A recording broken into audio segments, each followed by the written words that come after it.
আসসালামু আলাইকুম জুনিয়র্স, আশা করি তোমরা সবাই ভালো আছো। সো আমি একটা নিউজ দেখলাম যে তোমাদের এসএসসি এবারে ডিসেম্বরে হওয়ার একটা চান্স আছে। হ্যাঁ, যদি অফিসিয়াল না, আবার আনঅফিসিয়ালও না বিষয়টা, যে হবেও না না হবে না এমন কোনো সিওরিটি নেই। কিন্তু আমি একটা কথা বলবো যে মনে করো তোমাদের জায়গায় মনে করো পড়া হয় নাই বা পড়া কম হয়েছে, তারাই মূলত ভয়টা পাইতেছো, অথবা যারা পড়ছো তাদেরও ভয় হয়। ঠিক আছে? যে মনে করো হঠাৎ একটা নিউজ পাইলাম, মানে হঠাৎ নিউজ পাওয়ার পরে যে একটা ভয় কাজ করে যে না হ্যাঁ এটা কি হইলো, কি একটা নিউজ আসলো। সো এটাই তোমাদের ভয়। বাট আমি বলবো যে প্রথম কথা হচ্ছে ভয় পাওয়ার কিছু নাই, এটা প্রথম মাথায় রাখতে হবে যে ভয় পাওয়া যাবে না। ভয় পাইলে কিন্তু এখানে খেলা শেষ, খেল খতম।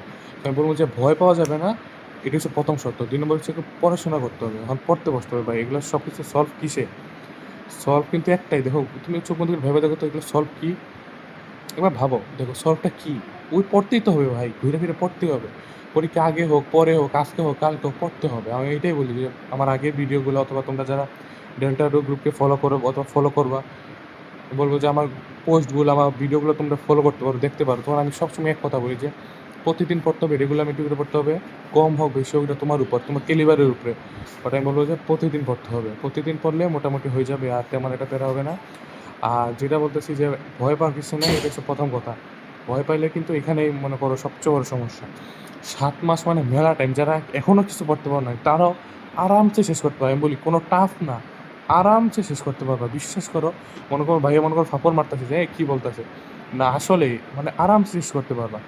সো আমি বলবো যে ভয় পাইও না, ঠিক আছে? ভাইয়া আছি, তোমাদের শিহাব ভাইয়াও আছে, তোমাদের শিহাব স্যার আছে, এবং মানে আমাদের ডেল্টা গ্রুপ আছে তো তোমাদের সাথে। আমরা অলওয়েজ আছি, যে কোনো প্রয়োজনে আমাদের সাথে তুমি কন্ট্যাক্ট করতে পারো, কোনো সমস্যা নাই। বাট আই রিপিট, এত কিছু করার পরও রেজাল্ট আউটপুট ভালো হবে না যদি একটা জিনিস না মানো, সেটা কি? পড়াশোনা ভাই। তুই যদি ভাই মনে কর আয় হায় আমার পরীক্ষা ডিসেম্বরে, আয় হায় আমার এই, আয় হায় ওই সেই, এইসব করতে করতে তোমার দিন যায়, আর তুমি টেবিলে পড়তে বসো না, লাভ হবে না ভাই। দিন শেষে এসএসসি রেজাল্ট পরে ওই যে তোমার পাশের বাসার আন্টি আছে না, আমরা যে মিমস বানাই, পাশের বাসার আন্টি, ওই সবাই হাসবে, তুমি আসতে পারবা না। তোমার ফ্যামিলি এত কষ্ট করে পড়াইছে, এত কষ্ট করে ইয়া করছে, খাওয়াইলো, ইনকাম করলো। যদিও আমরা বিশ্বাস করি রিজিকের মালিক একমাত্র আল্লাহ, কিন্তু ওরা তো উসুলা হিসেবে তোমাদেরকে কষ্ট করছে তোমাদের জন্য, কিন্তু এটা আউটপুট কী দিবা? এসব যে মোবাইল দেখবা, রিলস দেখবা, ভিডিও দেখবা, গেম খেলবা। আমি এগুলো করতে মানা করি না, বলছি পরিমিত, সব কিছুরই টাইম আছে আমি বলছি। হ্যাঁ, তো সব কিছু করতে গিয়ে পড়াশোনাটা ভুলে গেলা, এটা তো হইলো না। তুমি স্টুডেন্ট, তোমার ফার্স্ট প্রায়োরিটি হইতে হবে পড়াশোনা। তো এটাই বলবো যে পড়াশোনাটা করো, রেগুলার মেনটেন করো, প্র্যাকটিস করো, এক্সাম দাও।